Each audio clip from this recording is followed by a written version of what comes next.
अनंतनाग के कापरान इलाके में सुरक्षा बलों को बड़ी कामयाबी। हिजबुल मुजाहिदीन का आतंकी कमांडर निस्सार खांदे ढेर। अभी भी कुछ आतंकी छिपे हुए हैं। सेना का ऑपरेशन ऑल आउट जारी। मुठभेड़ में 3 जवान और एक आम नागरिक जख्मी हुए। जम्मू कश्मीर के शोपियां में एक बार फिर गैर कश्मीरियों पर हमले की कोशिश। अगलार जैनापुरा इलाके में आतंकियों ने 2 गैर कश्मीरी मजदूरों पर ग्रेनेड से हमला किया। इस हमले में दोनों मजदूर मामूली रूप से जख्मी हुए हैं। इलाके की घेराबंदी कर तलाशी अभियान चलाया जा रहा है। बिहार के पूर्णिया जिले के रहने वाले मजदूर दिलखुश का शव आज उनके गांव पहुंचेगा। गुरुवार की देर रात बड़गाम जिले में ईंट भट्टे पर काम करने वाले दिलखुश को आतंकियों ने निशाना बनाया, जिसमें उनकी मौत हो गई थी। कश्मीर में टारगेट किलिंग पर गृह मंत्रालय में अमित शाह के साथ बड़ी बैठक में गृह मंत्री अमित शाह कश्मीर में आतंक पर सख्त दिखे। कहा, सख्ती से निपटा जाए, खुफिया और सुरक्षा दायरा बढ़ाया जाए, ऐसे इलाके चुने जाएं जहां ऐसी वारदात हो सकती है। जम्मू कश्मीर में लगातार बढ़ रहे टारगेट किलिंग के चलते लगातार कश्मीरी पंडितों का पलायन बढ़ रहा है। बड़गाम के शेखपुरा में 20 से 30% कश्मीरी पंडितों के परिवार पलायन कर चुके हैं। जम्मू कश्मीर विचार मंच जम्मू कश्मीर में हो रही कश्मीरी पंडितों और गैर कश्मीरियों की हत्या के विरोध में आज विरोध प्रदर्शन करेगा। सुबह 10 से शाम 5 बजे तक दिल्ली के जंतर मंतर में धरना देंगे। घाटी में टारगेट किलिंग के खिलाफ और कश्मीरी पंडितों के समर्थन में आई आम आदमी पार्टी कल दिल्ली में जंतर मंतर पर प्रदर्शन करेगी। कश्मीर के शोपियां इलाके में एक प्राइवेट गाड़ी में हुए धमाके में एक सैनिक की जान चली गई और 2 अन्य सैनिक गंभीर रूप से घायल हो गए। तीनों जवान एक सैन्य ऑपरेशन में हिस्सा लेने के लिए जा रहे थे। चंडीगढ़ में अमित शाह से मिलेगा मूसेवाला का परिवार। गृह मंत्री आज चंडीगढ़ और पंचकुला जा रहे हैं। गृह मंत्री अमित शाह आज पंचकुला में खेलो इंडिया यूथ गेम्स 2021 का उद्घाटन करेंगे। सिद्धू मूसेवाला के हत्यारों का एक और सीसीटीवी फुटेज सामने आया। इसमें वो ऑल्टो कार दिख रही है जिसमें हत्या के बाद शूटर्स भागे थे। बदमाशों ने सड़क पर ही कार सवारों से छीनी थी ऑल्टो कार। पंजाब के मानसा में सिंगर सिद्धू मूसेवाला के परिवार से मिले मुख्यमंत्री भगवंत मान। करीब 70 मिनट तक बातचीत हुई। भगवंत मान ने परिवार से कहा, मूसेवाला के कातिलों को जल्द अंजाम तक पहुंचाया जाएगा। सोशल मीडिया पर सिंगर सिद्धू मूसेवाला की हत्या की जिम्मेदारी लेने वाला गैंगस्टर लॉरेंस बिश्नोई अब पलटा। बोला, मैंने नहीं करवाई हत्या, मेरे पास जेल में फोन भी नहीं, तो अपने गैंग से कैसे करता बात। सिद्धू मूसेवाला हत्याकांड में दिल्ली पुलिस की टीम नेपाल पहुंची। पुलिस को शक है कि मूसेवाला की हत्या के बाद शूटर्स नेपाल भाग गए। सूत्रों के मुताबिक सभी शूटर्स की पहचान हो चुकी है। कानपुर हिंसा पर सीएम योगी सख्त, आरोपियों पर लगेगा गैंगस्टर एक्ट, संपत्ति भी ध्वस्त होगी। अखिलेश कांग्रेस ने राष्ट्रपति पीएम के शहर में रहते हिंसा पर उठाए सवाल। पत्रियों के साथ साथ जो षड्यंत्रकारी हैं उनके विरुद्ध गैंगस्टर की कार्रवाई की जाएगी तथा उनके संपत्ति को भी जब्त या ध्वस्त कराया जाएगा। कानपुर के परेड चौराहे पर 2 समुदायों में हिंसक झड़प, बमबाजी, फायरिंग और पत्थरबाजी हुई। 6 लोग जख्मी, 18 उपद्रवी गिरफ्तार हुए।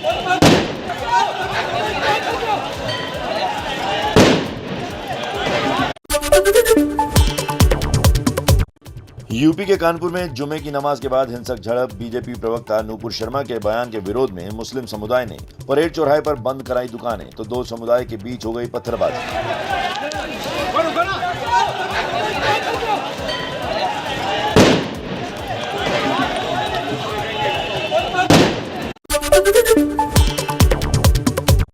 बीजेपी प्रवक्ता नूपुर शर्मा के बयान पर है पूरा विवाद। नूपुर शर्मा पर मुस्लिम धर्म से जुड़ी विवादित टिप्पणी करने का आरोप है। इस मामले में नूपुर पर पुलिस में शिकायत भी दर्ज हुई है। कानपुर में मुस्लिम संगठनों ने कुछ दिन पहले ही पोस्टर लगाकर बंद बुलाया था। इसके बावजूद जुमे की नमाज के बाद हालात बिगड़े। प्रधानमंत्री और राष्ट्रपति के दौरे के बीच ऐसी हिंसा होने से पुलिस प्रशासन पर उठे सवाल। कानपुर दंगे पर जूना अखाड़ा की तीखी प्रतिक्रिया आई सामने। जूना अखाड़ा के अंतर्राष्ट्रीय प्रवक्ता और दुधेश्वर नाथ मंदिर के महंत नारायण गिरी ने कहा, सीएम योगी से मांगा कि दंगे में शामिल लोगों के मकान गिरा दिए जाएं और दुकान सील कर दी जाए। उनको तत्काल दंडित करके, उनको मकानों को गिराकर, उनका दुकानों को सील करके इनको तत्काल दंडित किया जाए। शंकराचार्य सरस्वती स्वरूपानंद के शिष्य आज ज्ञानवापी में जलाभिषेक करने पर अड़े। सुबह 8 बजे का मुहूर्त बताया। प्रशासन ने कोर्ट का आदेश आने तक इंतजार करने की अपील की है। ज्ञानवापी विवाद पर वाराणसी में संत समाज की बैठक हुई। बैठक में प्रस्ताव पास कर कहा गया कि अगर ज्ञानवापी में नमाज बंद नहीं होती तो हिंदू करेंगे पूजा। ज्ञानवापी जैसे मंदिर मस्जिद विवादों पर आरएसएस प्रमुख मोहन भागवत के बयान से हलचल। कई धर्म गुरुओं ने भागवत के बयान को बताया गलत। आरएसएस पर साधे निशाने। ज्ञानवापी पर बिहार के मंत्री राम सूरत राय का बेतुका बयान। भगवान को टोपी पहनाकर सब मंदिर हड़प लिए, अब खुद छोड़ना पड़ेगा। और हमारे मुस्लिम भाई क्या करते हैं, हमको टोपी पहना देते हैं। दूसरा भगवान पर भी लोग टोपी बना के पहना दिया और सब मस्जिद हड़प लिया। जमीन मेरा जो भगवान का जो मंदिर था हड़प लिया। तो आज हम नहीं छीन रहे हैं, वो स्वतः धीरे धीरे निकल रहा है। कांग्रेस नेता राशिद अल्वी ने कहा, यूपी में मुस्लिम महिलाओं के हिजाब से बड़ा घूंघट करती हैं हिंदू महिलाएं। उत्तर प्रदेश में चलिए, हमारी हिंदू माएं बहनें इतना लंबा घूंघट निकालती हैं कि मुसलमान लड़की तो इतना बड़ा हिजाब पहनती भी नहीं। आरएसएस प्रमुख मोहन भागवत ने दिल्ली में देखी फिल्म सम्राट पृथ्वीराज। कहा, देश के वीर योद्धाओं को एक मंच पर लाने का काम हुआ है। अब देश की सियासत से जुड़ी कुछ खबरें देख लेते हैं फटाफट अंदाज।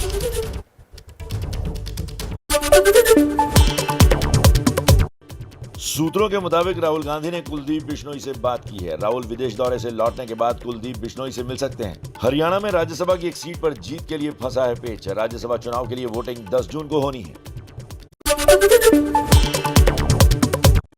एबीपी न्यूज के सूत्रों के मुताबिक माकन ने नाराज चल रहे हरियाणा कांग्रेस के विधायक कुलदीप बिश्नोई से खुद बात की। माकन के मुताबिक कुलदीप बिश्नोई ने उन्हें उनके पक्ष में वोट करने का भरोसा दिलाया है। रायपुर में रुके हरियाणा के कांग्रेस विधायकों का पहला वीडियो आया सामने। रायपुर में आज कांग्रेस विधायकों की संख्या 29 हो जाएगी। राज्यसभा सीट के लिए कांग्रेस के उम्मीदवार अजय माकन भी मेफेयर होटल पहुंचे। भारतीय जनता पार्टी भाजपा को जानो कार्यक्रम के तहत राष्ट्रीय अध्यक्ष आज शाम 4 बजे दिल्ली में स्थित 7 देशों के दूतावासों के प्रमुखों से बातचीत करेंगे। सीएम अरविंद केजरीवाल आज तिरंगा सम्मान समिति को सम्मानित करेंगे। कार्यक्रम में डिप्टी सीएम मनीष सिसोदिया भी मौजूद रहेंगे। सुबह 11 बजे त्यागराज स्टेडियम में होगा कार्यक्रम। लोकसभा उपचुनाव के लिए संगरूर से आम आदमी पार्टी ने गुरमेल सिंह को उम्मीदवार बनाया। भगवंत मान के सीएम बनने के बाद खाली हुई है सीट। मुख्य चुनाव आयुक्त राजीव कुमार आज उत्तराखंड के चमोली में सबसे दूर पोलिंग बूथ डुमक गांव पहुंचे। राजीव कुमार और उत्तराखंड चुनाव आयुक्त 18 किलोमीटर पैदल चढ़ाई कर डुमक गांव पहुंचे। कानपुर की जनसभा में मोदी ने विपक्षी पार्टियों पर फिर छोड़े परिवारवाद वाले निशाने। देश के कोने कोने में ये परिवारवादी मेरे खिलाफ अब एकजुट हो रहे हैं।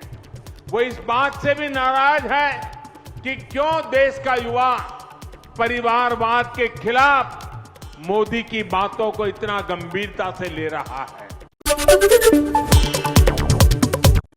आजमगढ़ लोकसभा सीट उपचुनाव के लिए समाजवादी पार्टी ने उम्मीदवार का ऐलान किया। बीएसपी के पूर्व सांसद बलिहारी बाबू के बेटे सुशील आनंद को बनाया प्रत्याशी। अब डिंपल यादव को रामपुर से उम्मीदवार बनाए जाने की चर्चा। प्रयागराज में बीजेपी के कार्यक्रम में बत्ती गुल होने की तस्वीरें वायरल। मोदी सरकार के 8 साल पूरा होने का कार्यक्रम था, लेकिन 20 मिनट तक नहीं आई लाइट। बीजेपी सांसद और पूर्व मंत्री कार्यक्रम में पहुंचे थे। नेशनल हेराल्ड केस में कांग्रेस सांसद राहुल गांधी को प्रवर्तन निदेशालय ने नया सम्मन भेजा। 13 या 14 जून को पेश हो सकते हैं राहुल। विदेश में होने की वजह से पहले पेशी नहीं हो पाई। इस केस में सोनिया गांधी को भी भेजा गया है सम्मन। बिहार में जातीय गणना कराने के मुख्यमंत्री नीतीश कुमार के फैसले के खिलाफ राज्यसभा सांसद गोपाल नारायण सिंह। कहा, इससे बिहार का विकास रुकेगा। बीजेपी नहीं चाहती है जातीय भेदभाव। समाज हमारा एक है, हम लोग समाज को लेके चलना चाहते हैं। भारतीय जनता पार्टी की एक मेन पॉलिसी है कि समाज को जोड़ के हम चलेंगे। इसमें न ऊंच है न नीच है। सोनिया गांधी के बाद अब प्रियंका भी कोरोना संक्रमित हुई। लखनऊ के कार्यक्रम में शामिल हुई थी। खुद को घर में आइसोलेशन में रखा। प्रियंका ने कहा, कोरोना के लक्षण गंभीर नहीं है।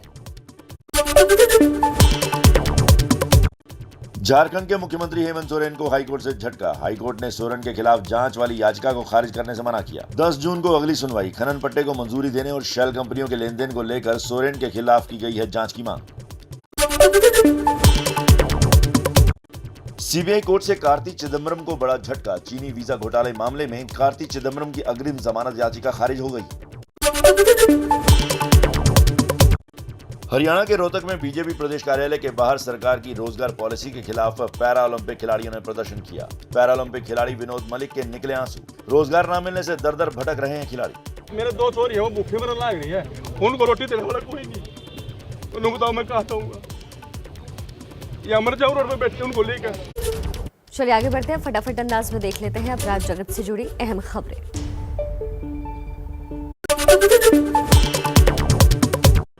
हैदराबाद में चलती कार में नाबालिग लड़की से रेप का आरोप भी 5 नाबालिगों पर लगा है। पुलिस में शिकायत के मुताबिक लड़के लड़की को मर्सिडीज कार में बाहर लेकर गए थे। एमपी के चित्रकूट में हैवानियत की हदें पार। मासूम के साथ रेप के बाद हत्या का आरोप। पुलिस ने आरोपियों की तलाश शुरू की। यूपी के मुरादाबाद में छात्रा का अश्लील वीडियो सोशल मीडिया पर वायरल करने वाले दोनों आरोपी गिरफ्तार। वीडियो वायरल होने पर छात्रा ने कल कर ली थी आत्महत्या। जेएनयू कैंपस के जंगल में पेड़ पर लटका मिला शव। कैंपस में मचा हड़कंप। पुलिस पूरे मामले की जांच में जुटी। हालांकि अभी शव की पहचान नहीं। पुलिस के मुताबिक शख्स की उम्र करीब 40-45 साल के बीच बताई जा रही है। बिहार के मुजफ्फरपुर में सीबीआई की बड़ी लापरवाही आई सामने। जीवित गवाह को मृत घोषित किया। अचानक कोर्ट में पेश हुई महिला गवाह। सिवान के पत्रकार राजदेव हत्याकांड मामले में गवाह थी महिला। आंध्र प्रदेश के विशाखापट्टनम में जहरीली गैस लीक होने से बवाल मचा है। 140 से ज्यादा लोग बीमार पड़े। कई को अस्पताल में भर्ती करना पड़ा। दवा कंपनी से गैस लीक होने का दावा है। कर्नाटक के कलबुर्गी में जीप से टक्कर के बाद एक बस पुल के नीचे एक गड्ढे में गिरी। गिरते ही बस में आग लगी। आग में जलकर 7 लोगों की मौत। बस में 30 लोग सवार थे। कई की हालत गंभीर है। एमपी के हरदा में दर्दनाक सड़क हादसा। 2 बच्चों समेत 5 लोगों की मौत। 12 लोग घायल हुए। खिरकिया पोखरनी के बीच ट्रैक्टर ट्रॉली पलटने से हुआ हादसा। गाजियाबाद के पौष इलाके इंदिरापुरम में महिला दारोगा और बदमाशों के बीच मुठभेड़ में खाकी पहने महिला दारोगा बदमाशों पर भारी पड़ी। एक बदमाश को गोली लगी है, वहीं दूसरा बदमाश भी गिरफ्तार किया गया। राजस्थान के जोधपुर में मेडिकल स्टोर के मालिक ने जहर खाकर दी जान। हनी ट्रैप में फंसाकर महिला कर रही थी ब्लैकमेल। पड़ोस की महिला पर लगा है आरोप। राजस्थान के भरतपुर मेडिकल कॉलेज के 2 डॉक्टरों पर बदमाशों ने की फायरिंग। दोनों डॉक्टरों को अस्पताल में भर्ती कराया गया। छात्रों ने सुरक्षा बढ़ाए जाने को लेकर किया प्रदर्शन। पुलिस ने हमलावरों की तलाश शुरू की। यूपी के भदोही में दारू के नशे में पुलिसकर्मी ने एसपी की महिला नेता के साथ की अभद्रता। वीडियो हुआ वायरल। आरोपी पुलिसकर्मी को निलंबित किया गया। यूपी के हरदोई में एक शिक्षक की शर्मनाक करतूत आई सामने। नशे में धुत होकर बीच सड़क पर किया हंगामा। पुलिस ने शिक्षक को मेडिकल जांच के लिए भेजा। वहां भी शिक्षक ने हंगामा किया और फाइल्स फाड़ दी। पुलिस करेगी कार्रवाई। बिहार के सहरसा में जमीन विवाद में जमकर चले हथियार। आपसी झगड़े में 3 लोगों की मौत। 2 लोगों ने मौके पर ही दम तोड़ा। ट्रिपल मर्डर के बाद इलाके में सनसनी।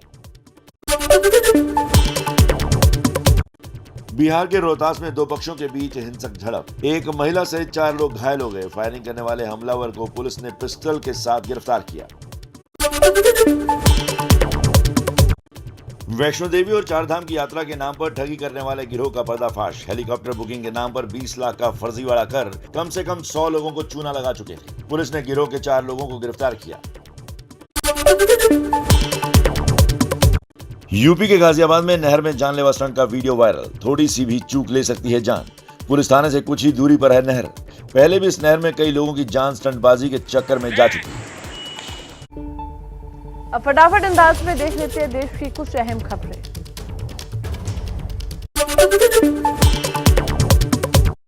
राष्ट्रपति रामनाथ कोविंद के 4 दिवसीय यूपी दौरे का आज दूसरा दिन है। आज कानपुर में merchant chamber of Uttar Pradesh के 90वें वर्ष के समारोह को संबोधित करेंगे। आज ही वो गोरखपुर में गीता प्रेस के शताब्दी समारोह में भी भाग लेंगे। राष्ट्रपति रामनाथ कोविंद ने कानपुर देहात में अपने पैतृक गांव परोंख पहुंचकर अपनी मातृभूमि को झुककर किया प्रणाम। तस्वीरें आई सामने। रविवार को फेज 3 सेक्शन पर सुबह 6 बजे से चलेगी दिल्ली मेट्रो। यूपीएससी प्री परीक्षा की वजह से डीएमआरसी का फैसला, आम दिनों में सुबह 8 बजे से चलती है मेट्रो।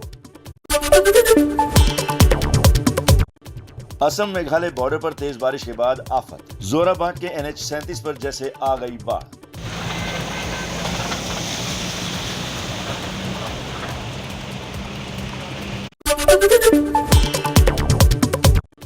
दिल्ली में फिर लू का प्रकोप, पारा 45 डिग्री के पार पहुंचा। मौसम विभाग ने जारी की चेतावनी।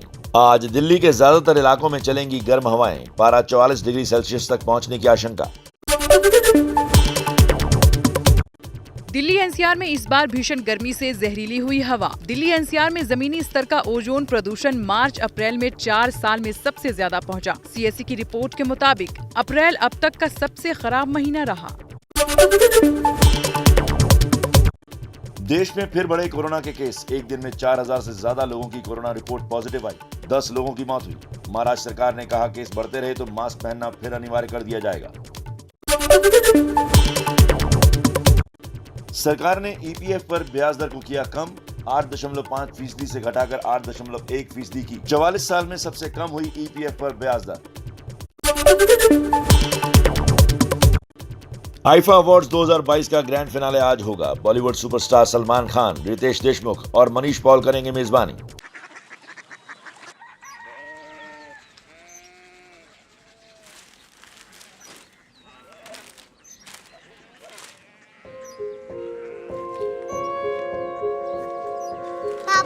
बाबा कोरिया सिटी जानिए ना।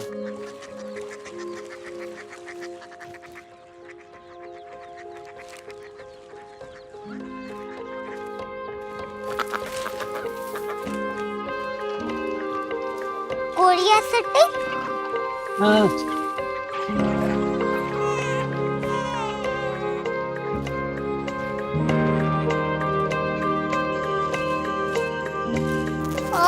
कोरिया सिटी कहाँ पे है? शहर अंग्रेजी लगे हैं।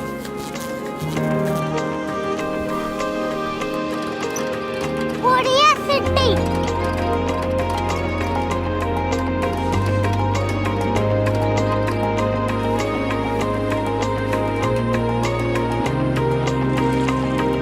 वो बहुत दूर है।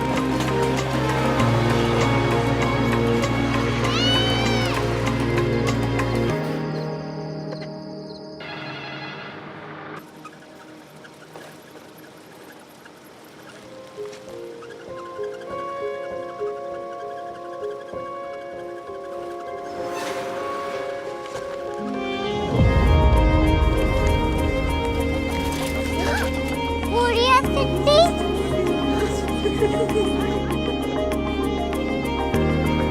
दुनिया कुछ लोग बड़े होते हैं। कोरिया सिटी कहाँ है? प्रोफेसर साहब को पता होगा। हो, ये छोटा वाला ग्लोब लगता है और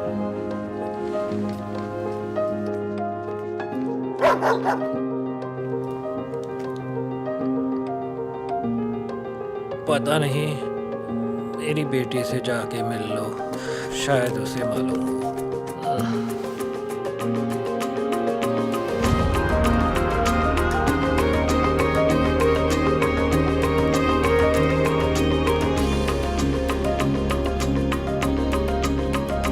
हाय, बाबा ने भेजा है। Come here. Korea city. Korea city नहीं, क्यूरियोसिटी। वो क्या?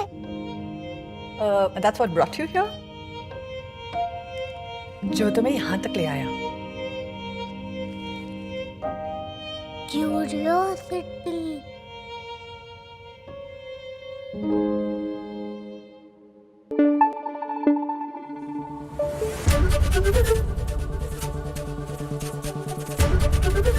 एबीपी न्यूज आपको रखे आगे।